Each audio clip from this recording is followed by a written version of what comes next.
অপু বিশ্বাস ও জয়কে নিয়ে মনের সুখে কাশ্মীরে ঘুরে বেড়াচ্ছে শাকিব খান। গুঞ্জনই এবার সত্যি হলো। প্রিয় ভিউয়ার্স, বিস্তারিত জানতে ভিডিওটি না টেনে সম্পূর্ণ দেখতে থাকুন। অপু বিশ্বাস নিজেই প্রমাণ করে দিল যে শাকিব খান বুবলির সাথে নয়, অপু বিশ্বাসের সঙ্গে কাশ্মীরে ঘুরে বেড়াচ্ছে। অপু বিশ্বাস সম্প্রতি নিজের ভেরিফাইড ফেসবুক পেজ থেকে দুটি স্টোরি দিয়েছে কিছুক্ষণ আগে, আর সেই স্টোরিতে শাকিব খানের দেখা মিলেছে। ভিডিওগুলোতে দেখা যাচ্ছে অপু বিশ্বাস ও জয়কে নিয়ে বরফের দেশে গাড়ি চালাচ্ছেন শাকিব খান। গতকাল ছিল সাকিব বুবলির পুত্র বীরের জন্মদিন।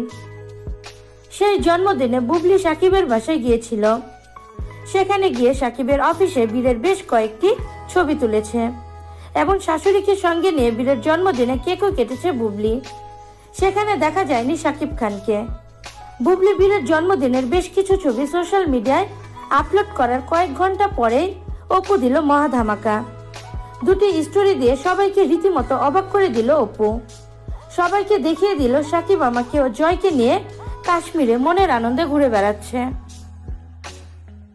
কাশ্মীরের রাস্তায় শাকিব খান গাড়ি চালাচ্ছে। গাড়ির পিছনে বসে কে যেন ভিডিও করছিল। ক্যামেরাটি একটু ঘুরতেই দেখা গেল সাকিবের পাশের সিটেই বসে আছে অপু বিশ্বাস। এতদিন সবাই শুধু কানাঘোষাই করত, কিন্তু এইবার অপু বিশ্বাস ভিডিওটি আপলোড করে সবাইকে অফিসিয়ালি বুঝিয়ে দিল যে আমরা তিনজন এখন থেকে একসাথেই থাকি, আমাদের স্বামী স্ত্রীর বন্ধন আমরণ।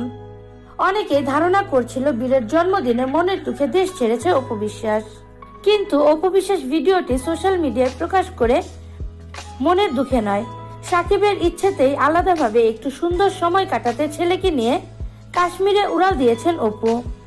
আর অপুর এই ভিডিও দেখে তাদের সুন্দর এই ছোট্ট পরিবারের জন্য মন থেকে দোয়া করেছে অনেকেই। প্রিয় ভিউয়ার্স, শাকিব খান, অপু ও জয়কে নিয়ে কাশ্মীরে ঘুরে বেড়াচ্ছে। এই তিনজনকে একসাথে দেখে আপনাদের কেমন লাগছে সেটা জানিয়ে দিতে পারেন অবশ্যই আমাদের কমেন্টের মাধ্যমে।